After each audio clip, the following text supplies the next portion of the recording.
My girlfriend has been perfectly timing her venting with when we are about to eat dinner, and all I want is to eat in peace, but it's gotten to the point where I have to lock myself in the basement just so I can enjoy a meal for once.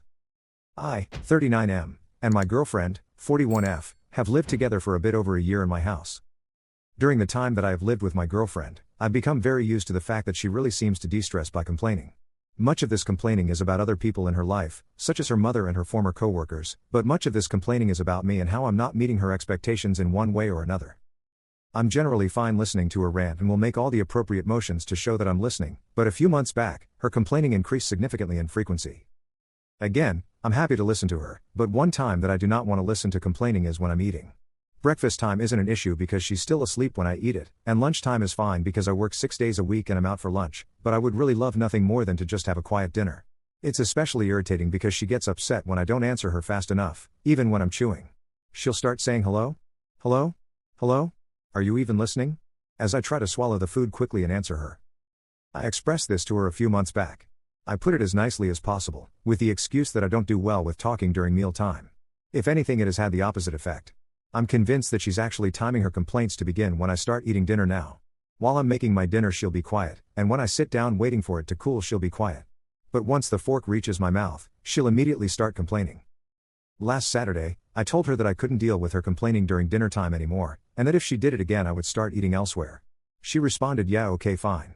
Then she sat down at the table and stared at me. When I took my first bite, she said, "Oh, by the way, today you kicked one of my shoes when you were putting yours on. It made me feel like you only care about your own things and not mine." I stood up and went down to the basement to eat, locking the door behind me. I've taken to doing this for every day since, and she'll bang on the door at times. At other times she has demanded I give her a key, as I have the only copy. Today she was literally crying and begging me to eat dinner at the table, but I said no. Now she's threatening to take the door off its hinges while I'm at work, so I know I have to lock it from the outside before going tomorrow. Am I in the wrong here? Commenter 1. Why are you with someone this miserable? I cannot imagine listening to someone complain every mealtime. All day, every day. Are you really going to do this for the next 20 years or more? Yikes. NTA. Commenter 2. You locked her out of the basement. That's a good first step. Now do the same with the rest of your house. Commenter 3. It's not even about her being miserable. It's more about her engaging in emotional abuse. A partner who constantly complains and blames is abusive. I can completely understand someone might want to confront a partner for one reason or another at times, but the fact that she actually decided to go into a tirade about him accidentally kicking her shoe when he put his own shoes on just shows she'll complain about literally anything.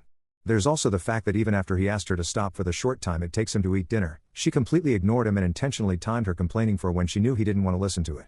I cannot understand why some people in this post seem to think op is wrong. I know this doesn't apply to you, but some people are suggesting that this is his fault. The man is in an abusive relationship. Update. Wow. I didn't expect this to blow up the way it did. I posted honestly just needing a sanity check, and I got thousands of comments, some incredibly supportive, others brutally honest, and a few that hit me harder than I expected. Thank you to everyone who responded, seriously. A lot has happened since the post. First, yes, I did go ahead and lock the basement door from the outside before going to work. I wasn't proud of that move, but I was feeling cornered, and honestly just tired. I came home and found she had removed the hinges from the interior side while I was gone. The door was off and leaning against the wall. That was a moment. She wasn't yelling.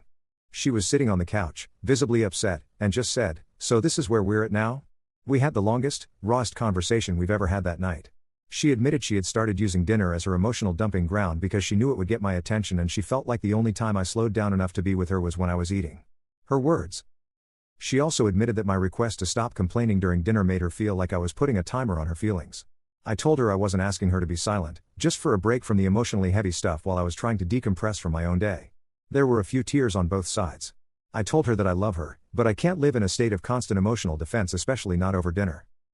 I also said that the shoe comment right after our talk was weaponized pettiness, and that it was cruel. We agreed to try something new. Now we do venting hour after dinner. Literally. I even set a little timer, her suggestion, not mine. Dinner is for unwinding and connecting, or even sitting in comfortable silence. After that, if she still needs to unload, I give her my full attention, and she gets to talk freely. So far, it's been a surprising success. It's not perfect. Some nights are awkward. But the basement is just a basement again, and the door is back where it belongs. We're also looking into couples therapy, not because we're failing, but because we finally agreed it's okay to get help before things fall apart. Thank you again to everyone who responded. Even the tough comments helped me realize that choosing peace for yourself isn't immature, sometimes it's the most adult thing you can do. Commenter 1. What does she have to vent about for an hour every day? She needs to look at her life and make some changes if this is the norm. Commenter 2. I would dump her. Someone trauma dumping on you every day is toxic as hell.